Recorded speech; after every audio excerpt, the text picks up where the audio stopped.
You haven't had Manu because he's been pretending to be various French players for the England team. Is that a little bit frustrating? You haven't had him back? He wouldn't play for us, Chris. Would he? I know, but he could have been helping you. Yeah, no, he could. Yes, he could, and that would have been a benefit to us. But I want him to play for England, as I've said. I think it's important he keeps his face in there for this World Cup. That was always our aligned ambition, I guess, a couple of years ago. When I first joined, I went for that walk for him, didn't I, shuttling slow in Mac Forest, and we said, look, let's get you playing your best rugby, get you in that World Cup squad. So I'm holding true to that, and I do believe it, Chris. Like, I think he's where he needs to be at the moment. Excellent. I saw the Irish at Newcastle. They went 19-0 up, then Newcastle scored 19 points, and then they won it again with 15 more points. They are a strange team who score as many as they concede, aren't they? Is that what the points difference says? They're just a good team. They concede more tries than they've scored. I think it's 53, 57 or something against. So. Yeah, let's take the last 6 games into account, I would. I'd judge them on those last 6 games. That's fair enough, isn't it? And they should have won they won 5 out the last 6. Should have won 6 out the last 6. I reckon. 7 losing bonus points, more than anyone. Yeah, there you go. Bath have got 7. Yeah, so even on the back of that, you can predict it being a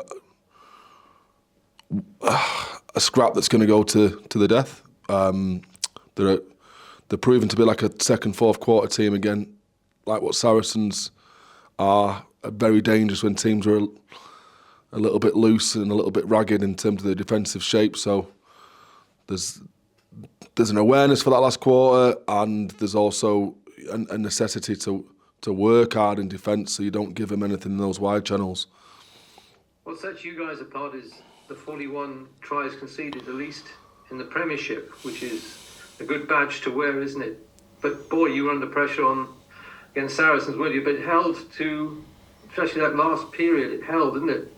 So I think we won the second and the fourth quarters, which was, a real focus for us against those boys. And it just about held out, but we were chasing shadows, weren't we, at times? And then, as well, our set-piece bailed us out a couple of times. Johnny Hill probably had his best game for us, I thought. Can you just talk about Johnny, the way he's dealt with not being involved, having been such a key part of England up until this point? Just got on with it. On the surface, just cracked on. Frustrating some of the elements that he's been told to work on, and I think he's improved on that, but also some of the focus that England have around the set piece. And he believes that he's fulfilling a lot of those requirements. We've got statistically the best maul, attack and defence in the league. That hasn't been the case the last couple of weeks, I might add, but over the course of the season we has, and he's driving that. So all he can do is keep putting in performances like he did at the weekend, and he will be impossible not to select. He was back in training this week, so that's a plus. I know there's an injury or two, but he was back there and performing well, training well on Tuesday. It's a step closer. That's what we talked about. It's getting closer. You often talk about the skill set that Carpenter's got and you see in training. To transfer that so well into high-intensity Premiership matches says something special about this lad. I know you don't want to blow too much smoke up his arse, but his performances are uncannily impressive, aren't they? Given that people know what's coming now, they've seen him. Yeah, he keeps doing it, doesn't he? He keeps turning them out.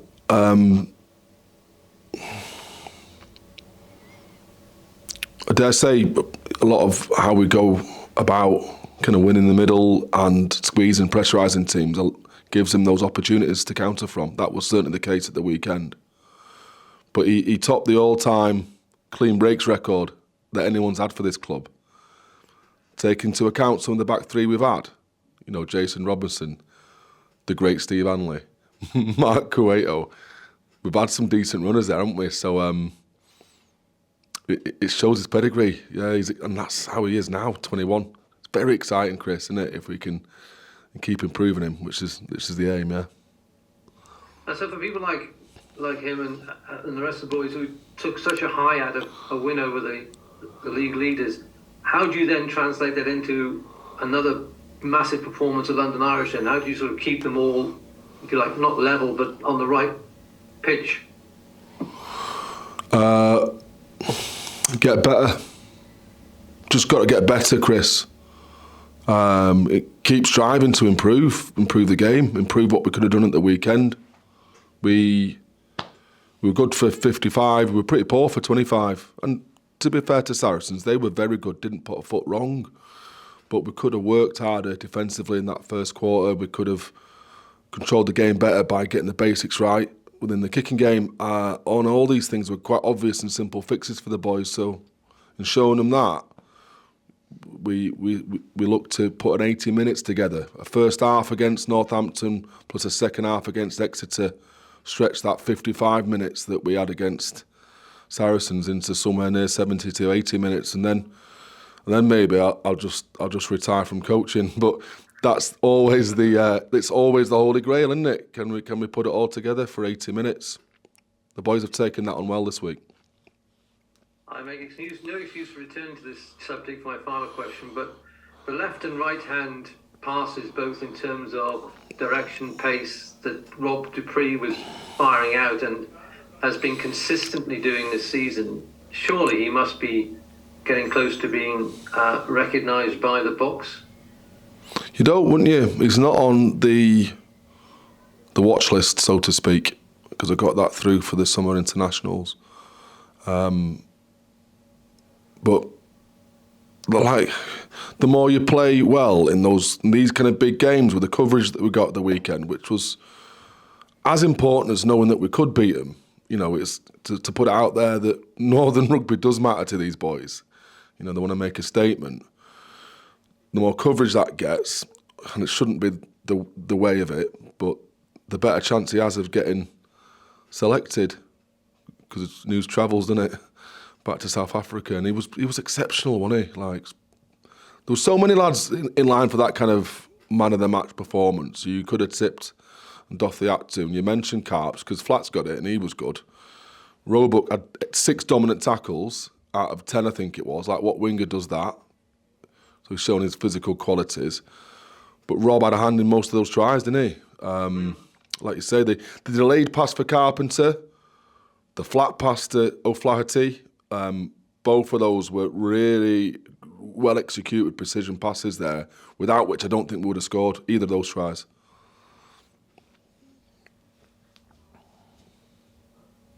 Not to mention his kick to Jono. How about that? Uncle John hanging on the wing. Yeah, I mean, they're all there, aren't they? So on your list from South Africa, who besides Jean-Luc, I assume his brother as well, his twin brother, would be on that list? No, I haven't spoken to JL yet. I'm going to, so I don't mind sharing with you, but the only 3 that we got from the Prem were Cobus, his brother, Jasper, JL and Pollard. Right, so not Dan. Dan's been out injured, hasn't he?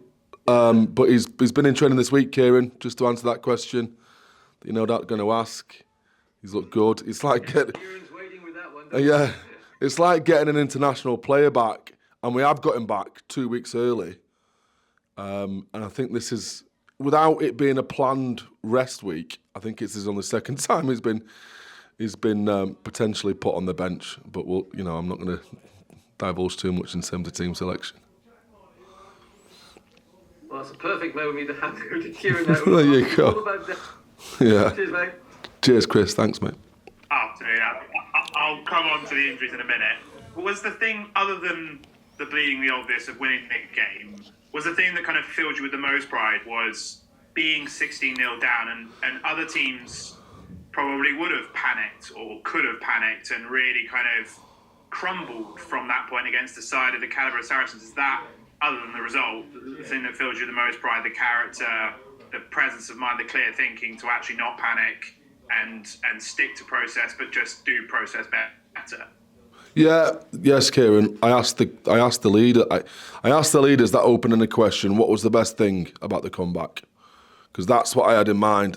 You go back the week before, and it was 30 minutes of poor performance, and it took us a half time to take a breath and gather ourselves, and to come out in the second half with a plan, and some intent, and we turned that around in half time as a team in Exeter. Whereas last week they turned it around 25 minutes in under the sticks themselves, purely themselves. So that's a really good sign. If you can get it, once you've got a team that's able to take control, shift the momentum of the game on their own volition through their own input, a team that drives themselves, that's a rare thing. That's what a lot of the best quality teams have. Look, we've done it once in recent examples, but it's something that we're going to continue to drive in training, and I've complimented them and thanked them for.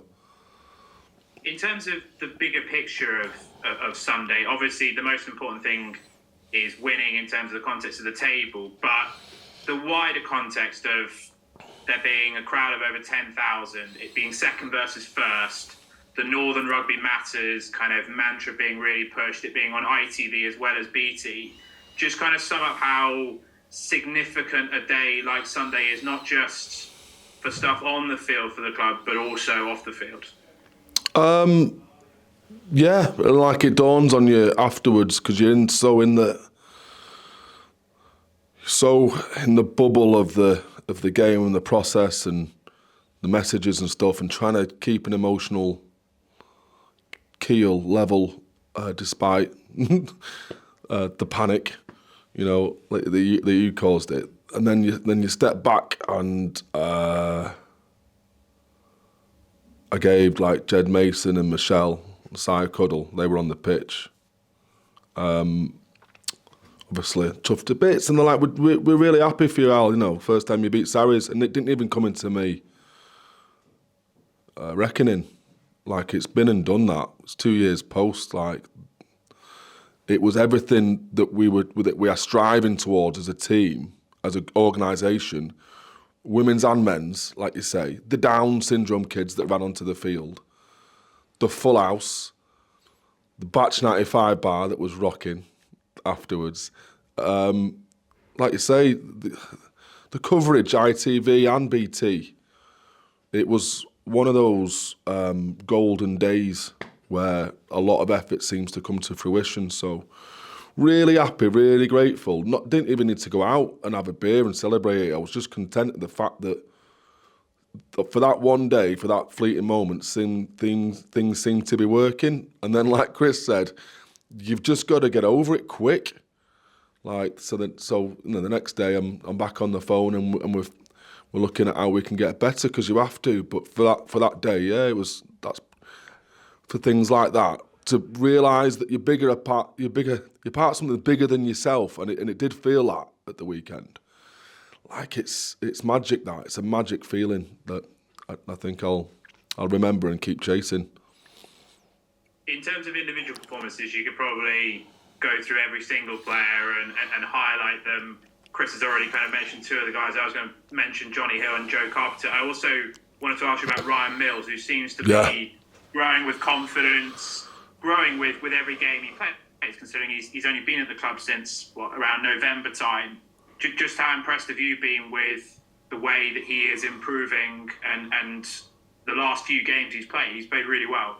Yeah, the improvement that you've seen in the field, we've kind of already seen it on the training field. You get that, don't you? Like, he's no shrinking violet. It's not wallpaper, is Millsy. Like, he's very forthright in communicating his opinion, which is brilliant. And in terms of the experience he's got and the knowledge that he has, it's what we asked of him.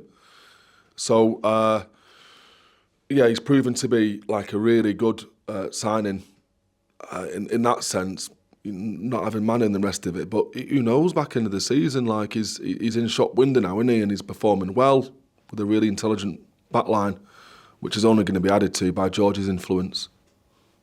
when he signed a deal through to the end of the season, and I know that a lot of fans are growing in confidence in him, kind of going more towards the argument of him giving an extension. What are the conversations you're having? Are the club looking to extend his deal beyond the end of this season? He is as one of a few that is up for negotiation debate around the change in flow of salary cap. Like he's in the mix there, yeah. He's got a ticket, but as yet it's not been clarified. For all the other conversations, questions you've had in and around the centre position. George is obviously available, having been released by England. You probably don't want to give anything away to London Irish on a Wednesday afternoon, but considering he's been with England for the last week and a half, and he won't presumably do that much training with us this week, what's the plan with him going into this week, considering that? He's one of the world's best players, as we know, on form, and it's our job to get him on form. And as Chris said last week, if there's one thing he needs, even if England haven't realised that, I'm sure they do, it's game time. So we'll feature to some capacity, yeah. Austin Healy on BT asked you after the game about Rob and George, 10 and 13, and you stayed quite tight-lipped. What is your view? I know you said in the past about getting the best players on the pitch. Yeah. I think kind of the consensus, well, my opinion would be I think Rob is a much better 10 than a 13. What is your stance on that? Is it you are fully open to playing George at 10 and Rob at 13 going forward? Or is it a straight shootout between those two at 10 and then Sam James at 13? Yeah, we haven't decided on combinations, Kieran. We just haven't, so I am open to, like, it's not me, it's not wholly me, is it? Because I don't know as much as 2/3 of our coaching team around decision-making backs play. So this is a selection syndicate that we have. Like we're taking all the input and then I'll have the last word, but it's never without counsel and influence from the guys I work with and the players that I talk to. And that's the way about it. I think gone are the days where you just stroll in, hand out a 23 to your coaches and say, deal with that. Like, well, maybe it does happen, but seems a bit strange to me not to use all the intellectual property that you have in the walls of the building. And we all feel like it's not settled at the moment. We've got some real quality players there, and it's up for us to find the best combinations with that. In terms of injury update, you kind of already teased a little one. In terms of from Sunday, were there any fresh injuries? It didn't look like there were, but have there been any new injuries picked up from the weekend? We come fresher. We come into this week fresher than what we were post Exeter, and as the squad stronger than it was. Stronger than it was post Exeter as well, with people coming back. So yeah, it's been a decent week, and we've given everyone an extra day off to recover, and also gives us that extra day that we can spend with the returning international players because we play Sunday. In terms of the players I was going to ask about, obviously you kind of teased about Dan Dupria. Aka, you said, was close but didn't play Sunday, and then also just a few updates on where or how close Tom Curry is, and also Connor Durst, who's a long-term injury, how close he is to a return. Aka's still not quite there in terms of some of his nerve damage in his arm, but it's getting better. So I don't predict he'll be all right. He'll be available for the weekend. Connor Doc did his first unit session today and looked pretty sharp because he knows all the calls. He was zooming out back and smashing people man and ball for the opposition. That's Connor for you. Who else did you talk about? So Tom and Dan. Tom was running today, but just running and not fast. So he's still on track for Cardiff. Dan's available for selection, and they've all come back from England in good health, considering they did a really hard session yesterday. Certainly mentally, like they're keen as mustard to play. Yeah. Just one final one. I don't want to catch you out with this question. You're probably fed up of the Manu future question. But I think it was last week you said you were planning to meet up with Manu for a steak, and obviously because he was with England, you could do that.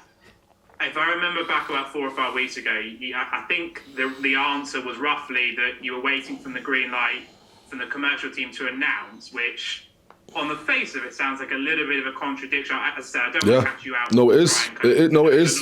It was a contradiction. I know you're not that type of a person, that you're as honest as you can be with us, but considering we're into March now, has a decision been made? Because obviously it has quite a big domino effect in terms of affecting other players' futures if he stays, but if he goes, it then potentially opens up some significant cap space.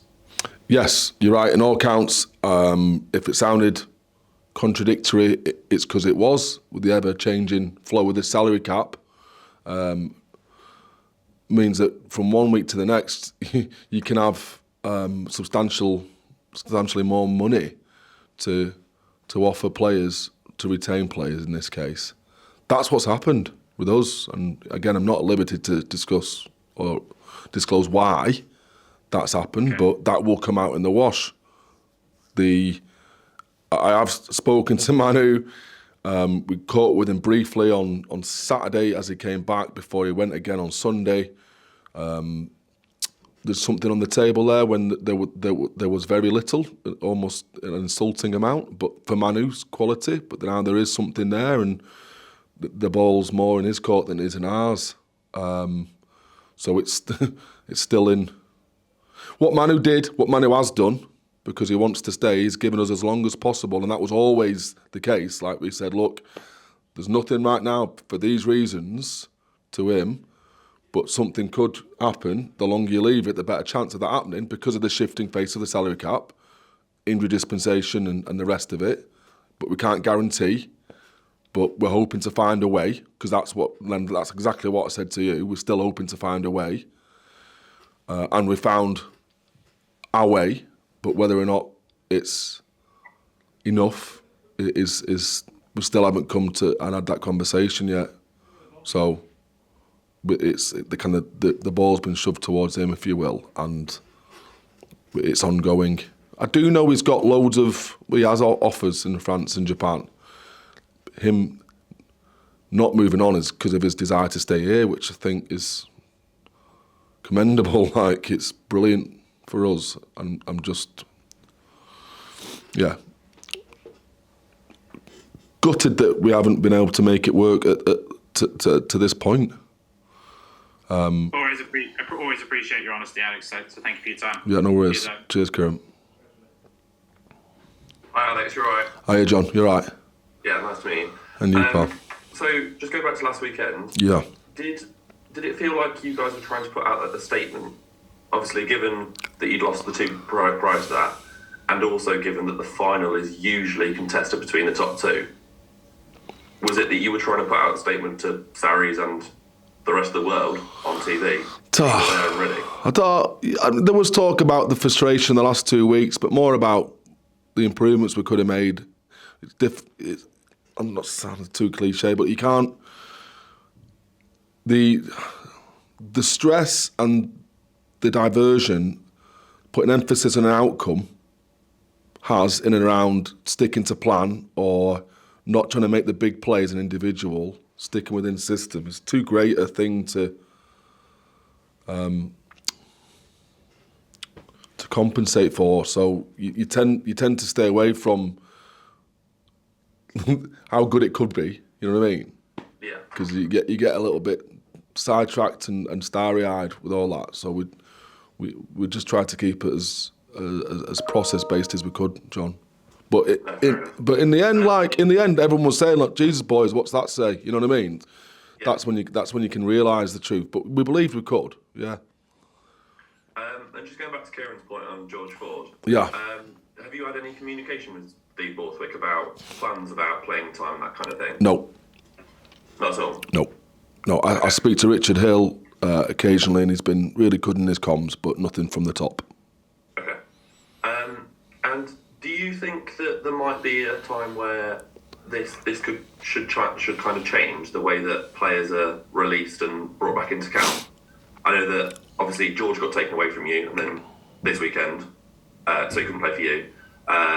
Some Northampton players got taken away from them who haven't even played in the Championship yet. Does that make sense? Yeah, it's frustrating. It's frustrating. It's their prerogative, isn't it? They pay the dues to get a 35-man squad, and all the DOR, not the DORs, but the owners, the PRL, I guess it is, Premier Rugby. They signed up to it. Yeah.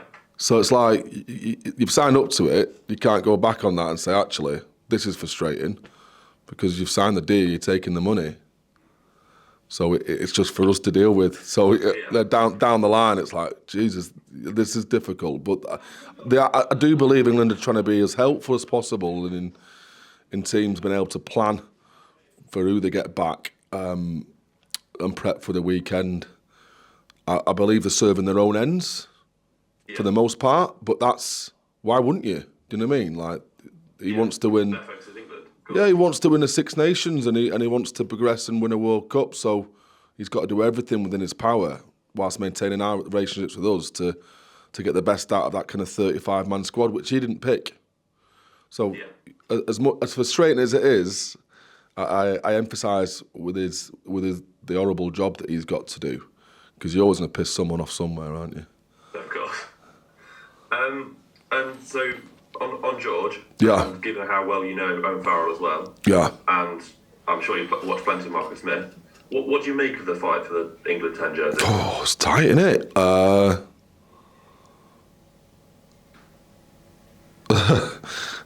I mean, look, just give me something to write about, I guess. Like, Owen is one of the best leaders I've ever worked with. And we talked about people and teams being able to take control right at the start of this and shift the momentum. He's probably one of the best people I've seen being able to do that. Say what needs to be said in the manner it needs to be said at the time that it needs to be said to change a game or to maintain dominance. You back that up with like some of his decision-making skill set. Like he's a very, very, very good leader, and I think he's best placed at 10. Like we've seen that, haven't we? As opposed to 1 out. Marcus Smith is the prodigal's child, and he he's not even a child anymore, but he's a rare talent. Like watching that game against Exeter and some of the stuff he was doing with the ball, I don't know if there's anyone who can be as influential on quick ball going forward than him. Right, that's where his X factor lies. Fordy is probably somewhere in between, I guess. Like he's got the maturity and experience to be able to direct and steer the ship. And there's what we've seen and what we're going to see, the back end, is his ability with ball in hand to influence the game. And not just ball in hand, but ball on foot as well. I think that's the difference with Fordy. Like his overall skill set's unparalleled. He's a decent, I would say, a decent combination of the two things that I've mentioned about Faz and Marcus Smith. What Borsa's got to do, and what he's been doing well, is pick the guy that's on form.